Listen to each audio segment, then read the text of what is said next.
नमस्कार दोस्तों, कैसे हैं आप सभी लोग। क्या हालचाल है आप सभी लोगों का। क्या चल रहा है और कैसे चल रहा है। पढ़ाई लिखाई कैसी चल रही होगी। थोड़ा ठंडक का महीना शुरू हो रहा है तो बचाव करके रहना है और अपने आप को संयमित रखना है और तैयारी पे पूर्णतया फोकस करना है। तो हम बात कर रहे हैं लुसेंट पॉलिटी का और इसी में जो है अगला चैप्टर हम लेके आएंगे भारतीय नागरिकता का। तो अभी तक हम इसके पहले जो है 1773 के रेगुलेटिंग एक्ट मतलब भारत का संवैधानिक इतिहास से शुरू करके और संविधान सभा, प्रस्तावना, क्रम, अनुसूची, स्रोत, ये सब पढ़ते हुए जो है हम अब जो है भारतीय नागरिकता के पहुंच गए हैं। नेशनल क्लासेस में आप सभी लोगों का स्वागत है और तैयार रहिए आज भारतीय नागरिकता को पढ़ने के लिए। देखिए, अगर आप कंपटीशन के हैं तो भी, अगर आप नहीं हैं तो भी आपको नागरिकता के बारे में जरूर जानने चाहिए। आपको यह तो जानना चाहिए ना कि हम कैसे इस देश के नागरिक हैं और इस देश की नागरिकता कैसे प्राप्त की जा सकती है और इस देश की नागरिकता कैसे खत्म हो सकती है। यह तो एक सामान्य व्यक्ति को, सामान्य नागरिक को जरूर जानना चाहिए। इसी क्रम में जो है हम इस बड़े आसान तरीके से जो है नागरिकता का जो है हम लेसन लेके आए हैं आप लोगों के लिए और इसको पढ़ने के बाद नागरिकता संबंधित आपका जितना भी डाउट है सब खत्म हो जाएगा।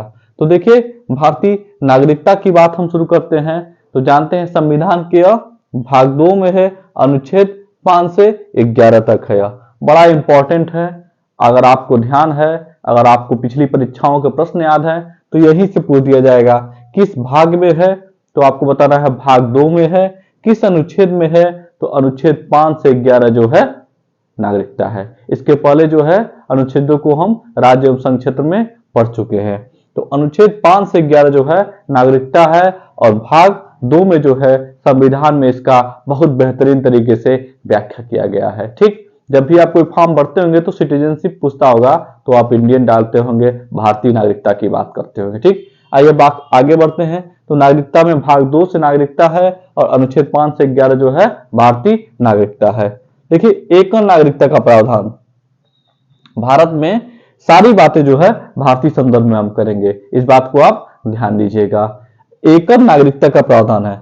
एकल नागरिकता का मतलब क्या है कि आपको उत्तर प्रदेश, मध्य प्रदेश, पंजाब, बंगाल इन सब का नागरिकता से कोई लेना देना नहीं है। आपको मात्र एक नागरिकता मिला है, भारतीय नागरिकता, और एक ही नागरिकता है। इसमें राष्ट्र का एक ही नागरिकता होगा, इसको एकल नागरिकता कहते हैं। इसीलिए इस देश में जो है एकल नागरिकता का प्रावधान। वही जब आप अमेरिका में जाएंगे तो वहां दोहरी नागरिकता का प्रावधान है। जैसे अमेरिका का नागरिकता अलग, यूएसए का नागरिकता अलग और न्यूयॉर्क की नागरिकता अलग।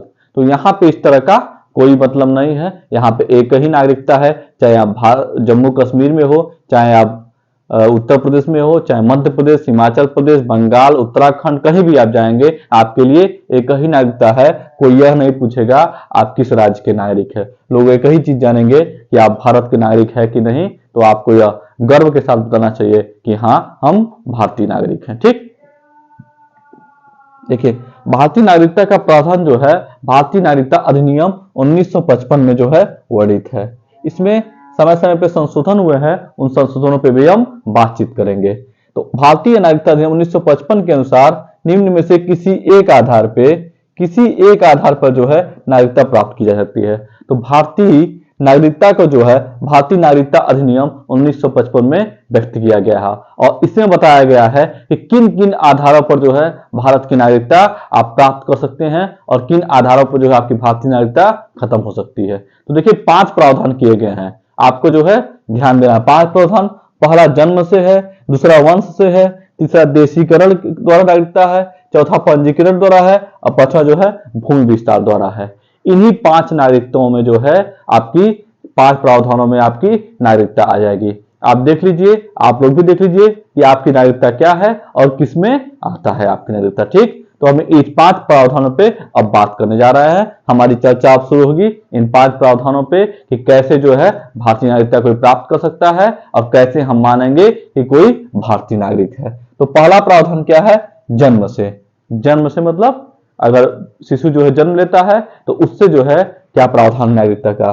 तो प्रत्येक व्यक्ति जिसका जन्म 26 जनवरी 1950 ईस्वी को या उसके पश्चात जो है भारत में हुआ है, जन्म से भारत का नागरिक होगा। ठीक, मतलब कोई भी व्यक्ति जो 26 जनवरी 1950 को, मतलब 26 जनवरी 1950 उस डेट को अथवा उसके पश्चात अगर भारत में जन्म लिया है तो आपको उसको मानना होगा कि यह भारत का नागरिक होगा। इसमें जो है आगे चल के संशोधनों में कुछ प्रावधान में बदलाव होगा, लेकिन अभी आप जानिए 1955 भारतीय नागरिकता अधिनियम के अंतर्गत कोई भी व्यक्ति जो जन्म से जो है 26 जनवरी 1950 या उसके पश्चात अगर जन्म लिया है तो वह भारत का नागरिक होगा। आइए अपवाद है, इसमें दो अपवाद है, राजनयिकों के बच्चे और विदेशियों के बच्चे। मतलब जो विदेशी आते हैं उनके बच्चे अगर जन्म लेते हैं तो उन पर यह प्रावधान लागू नहीं होता है, और राजनयिकों के बच्चे जो विदेशों से राजनयिक आते हैं भारत में दूतावास में बैठते हैं उनके बच्चों के लिए ये दो जगह अपवाद है। तो जन्म से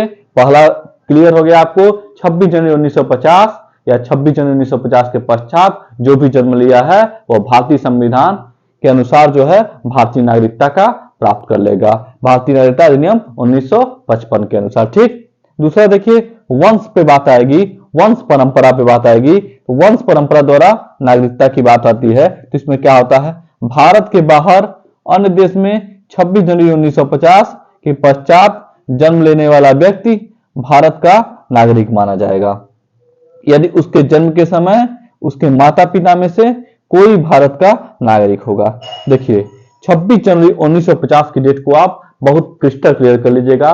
26 जनवरी 1950 का डेट जो है आपके दिमाग में एकदम फिट होना चाहिए, दिमाग में एकदम संबंध होना चाहिए दिमाग में 26 जनवरी 1950 का डेट, कि इसी डेट पे जो है भारत की नागरिकता निर्धारित की जाती है। तो वंश परंपरा में कहा जाता है कि 26 जनवरी 1950 के पश्चात भारत के बाहर या भारत के बाहर अन्य देश में जो है कोई व्यक्ति का जन्म लेता है, अगर माता पिता में से कोई एक भारतीय है तो उसको जो है भारत का नागरिकता मिल जाएगा। ठीक, यह क्लियर है वंश परंपरा द्वारा। देख लीजिए एक बार, भारत के बाहर अन्य देश में 26 जनवरी 1950 के पश्चात जन्म लेने वाला व्यक्ति भारत का नागरिक माना जाएगा यदि उसके जन्म के समय उसके माता पिता में से कोई भारत का नागरिक होगा। तो आपको दो चीजें एकदम क्लियर हो गई होगी, पहला जन्म से, दूसरा वंश परंपरा के आधार पे। ये दो चीजें एकदम पिक्चर क्लियर होगा। जन्म से में क्या होगा कि अगर कोई व्यक्ति 26 जनवरी 1950 या उसका पश्चात अगर भारत में जन्म लिया है तो भारत का नागरिक स्वतः हो जाएगा। ठीक, राजनयिकों के बच्चे और विदेशियों के बच्चे दो अपवाद हैं। वंश परंपरा द्वारा नागरिकता में अगर भारत के बाहर या अन्य देश में कोई जन्म लेता है 26 जनवरी 1950 या उसके पश्चात, तो अगर वह भारत का नागरिक होगा अगर उसमें उसके माता पिता में से कोई एक भारत का नागरिक होगा। तो दो चीजें एकदम क्लियर हो गई होगी। तीसरा देखिए देशीकरण द्वारा नागरिकता। देशीकरण द्वारा नागरिकता क्या होता है, भारत सरकार से देशीकरण का प्रमाण पत्र अगर प्राप्त कर ले तो भारत की नागरिकता प्राप्त कीजिए। अब देशीकरण का प्रमाण पत्र कैसे मिलेगा हम आगे आपको बताएंगे। इतना आप जानिए कि अगर भारत सरकार से कोई देशीकरण का जो है प्रमाण पत्र प्राप्त कर ले तो भारत का नागरिक बन जाएगा। ठीक, आइए बात करते हैं चौथे में। देखिए पंजीकरण द्वारा नागरिकता। पंजीकरण द्वारा नागरिकता कैसे प्राप्त होती है, तो इसके लिए कुछ आधारभूत सिद्धांत है, उन पर बात करते हैं। देखिए पहला क्या है, वे व्यक्ति जो पंजीकरण प्राप्त न देने की तिथि से 6 माह से पूर्व जो है भारत में रह रहा हो। कोई ऐसा व्यक्ति है जो पिछले 6 माह से भारत देश में निवास कर रहा है, वह पंजीकरण के द्वारा भारत की नागरिकता के लिए आवेदन कर सकता है। लेकिन अब जो है अगर आप 1986 का संशोधन पढ़ेंगे तो उसमें जो अवधि जो है 5 वर्ष की दे कर दिए है। ठीक, अभी ये 6 माह वह कब है 1955 में था और अब जो है यह अवधि 5 वर्ष हो गई है। तो इसको ध्यान दीजिएगा, आगे हम संशोधन में बताएंगे, इस पे चर्चा करेंगे। ठीक, तो क्लियर हो जाना चाहिए। कोई व्यक्ति प्रार्थना पत्र दे रहा है पंजीकरण के माध्यम से, 6 माह अगर भारत में रहा हो तो वह भारत की नागरिकता के लिए आवेदन दे सकता है। ठीक, अगर अब क्या हो गया है, अब जो है वह 5 साल हो गया है। ठीक, और कोई व्यक्ति 5 साल से रह रहा है तो वह जो है पंजीकरण के माध्यम से जो है भारत की नागरिकता प्राप्त कर सकेगा।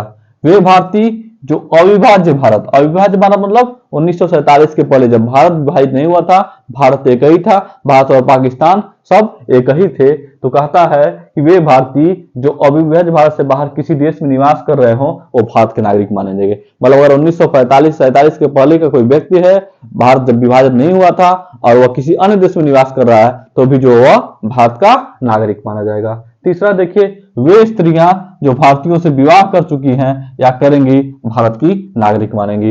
अगर कोई स्त्री जो है, अगर किसी मान लीजिए कोई विदेशी स्त्री अगर भारत के पुरुष से आपसे शादी कर ले तो वह भारत की नागरिकता प्राप्त कर लेगी, या शादी करने वाली हो आपके प्रेमिका के रूप में हो तो भी जो है वह अगर शादी कर लेती है तो आपको जो है वो उसको जो है भारतीय नागरिकता प्राप्त हो जाएगी। तीसरा क्या है, भारतीय नागरिकों के नाबालिग बच्चे। नाबालिग मतलब तो 18 प्लस से जो कम है, 18 प्लस से जो कम है वो जो है भारतीय नागरिकता प्राप्त कर लेंगे अगर भारतीय नागरिकों के बच्चे हैं तो। राष्ट्रमंडलीय देशों के नागरिक जो भारत में रहते हुए हो या भारत सरकार की नौकरी कर रहे हैं आवेदन पत्र देकर भारत की नागरिकता प्राप्त कर सकते हैं। राष्ट्रमंडल देश मतलब होता है जो ब्रिटेन के उपनिवेशवाद से मुक्त हुए हैं, उन देशों का एक मंडल है जिनको राष्ट्रमंडलीय देश कहा जाता है। उन देशों में से अगर कोई व्यक्ति जो भारत में नौकरी कर रहा है या भारत में रहता है तो क्या कर सकते हैं, भारत सरकार की अगर नौकरी कर रहा है या भारत में रहता है तो आवेदन देकर भारत की नागरिकता प्राप्त कर सकता है। ठीक, देखिए पांचवा, देखिए कौन कौन सा हो गया, पंजीकरण हो गया, देशीकरण हो गया, जन्म से हो गया और जो है वंश परंपरा से हो गया। पांचवा देखिए, भूमि विस्तार द्वारा। कौन से द्वारा, भूमि विस्तार द्वारा। अगर कोई नया भूभाग जो है अगर भारत में शामिल होता है तो उस क्षेत्र में निवास करने वाला व्यक्ति को स्वतः भारतीय नागरिकता प्राप्त हो जाएगी। मान लीजिए भारत जो है इस्लामाबाद पर कब्जा कर लिया तो इस्लामाबाद के लोग जो है स्वतः भारत के नागरिकता प्राप्त कर लेंगे। ठीक, एकदम ध्यान से समझिएगा, इन पांचों बातों को ध्यान समझ लीजिएगा। समझ लीजिए, जन्म से नागरिकता समझ लिए, वंश परंपरा से नागरिकता समझ लिए, देशीकरण से नागरिकता समझ लिए, पंजीकरण के माध्यम से नागरिकता समझ लिए और भूमि विस्तार के माध्यम से नागरिकता समझ लिए। ये 5 प्रकार की नागरिकता आपसे पूछी जाएगी। आपके जीवन में इन बातों को ध्यान रखना होगा। अगर इन बातों को अगर ध्यान रखे हैं तो पिक्चर क्लियर है, आप एकदम क्वेश्चन सही करके आएंगे। देखिए इसमें समय समय पर संशोधन भी हुए हैं। तो भारतीय नागरिक संशोधन अधिनियम 1986 देखिए 1955 में यह संशोधन हुआ है और 1986 को लागू किया गया है। अब देखिए क्या होता है, अब भारत में जन्मे केवल उस व्यक्ति को ही नागरिकता प्रदान किए जाएगी जिसके माता पिता में से एक भारत का नागरिक हो। कोई व्यक्ति अगर भारत में जन्म लिया है तो उसको नागरिकता तभी प्रदान की जाएगी जबकि उसमें से कोई एक जो है उसके माता पिता में से कोई एक भारतीय नागरिकता हो। यह संशोधन भारतीय नागरिक संशोधन अधिनियम में हुआ। वहां केवल जन्म से था, जन्म हो गया तो आप नागरिक माने जाएंगे, लेकिन 1986 संशोधन अधिनियम कहता है कि कोई एक भारतीय नागरिक होना चाहिए माता या पिता में से, तभी जो है उसको भारत का नागरिक समझा जाएगा। इस संशोधनों को आप ध्यान से देखिएगा। पंजीकरण के माध्यम से नागरिकता प्राप्त करने को कम से कम 5 वर्ष तक निवास करना होगा, पहले यह 6 माह था। हम बताए थे आपको, पंजीकरण की बात कर रहे थे कि पंजीकरण के माध्यम से जो है आप 6 माह जो है अगर रह रहे हैं तो पंजीकरण के माध्यम से भारत की नागरिकता प्राप्त कर सकते हैं। लेकिन भारतीय नागरिकता संशोधन अधिनियम 1986 कहता है कि कम से कम 5 वर्ष अगर आप रह रहे हो तो जो है आप पंजीकरण के माध्यम से भारत की नागरिकता की मांग कर सकते हैं। पहले यह 6 माह था। एकदम पिक्चर क्लियर होना चाहिए। देशीकरण द्वारा नागरिकता तभी प्रदान की जाएगी संबंधी व्यक्ति कम से कम 10 वर्ष भारत में रह चुका हो, पहले यह 5 वर्ष थी।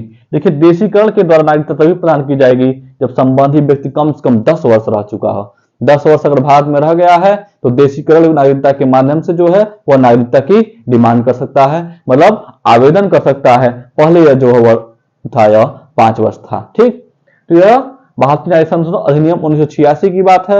1955 की बात हम बता दिए, संविधान के भाग 2 में बता दिए, अनुच्छेद 5 से 11 तक हम बता दिए। ये सब बातें आपको नागरिकता संबंधी। अब समझिए नागरिकता खत्म कैसे हो सकती है।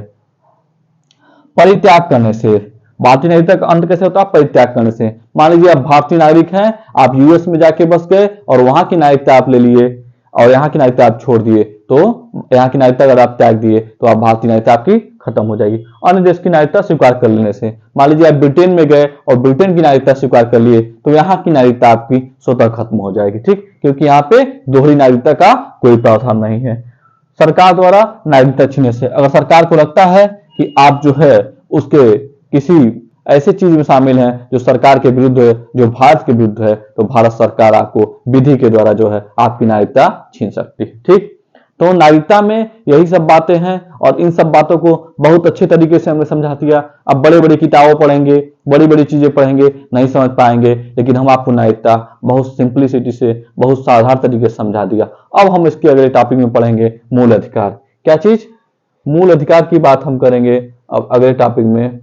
अब जो है आप पूर्णतया जो है पॉलिटी और संविधान के जो बैच में जो है अब मजेदार टॉपिक आने लगा है, फंडामेंटल राइट्स। फंडामेंटल राइट्स क्या होता है, क्यों यह लाया गया, इसके प्रति सरकार का क्या है, इसके लिए अनुच्छेद 32 के अंदर डायरेक्ट सुप्रीम कोर्ट जा सकते हैं, यह सब बातें हम आपको अगले क्लास में करेंगे। और आप इस क्लास को पढ़िए, मस्त रहिए, स्वस्थ रहिए। अगर अच्छा लगे तो आप चैनल को सब्सक्राइब करिए, लाइक करिए। बहुत बहुत धन्यवाद। जय हिंद, जय भारत।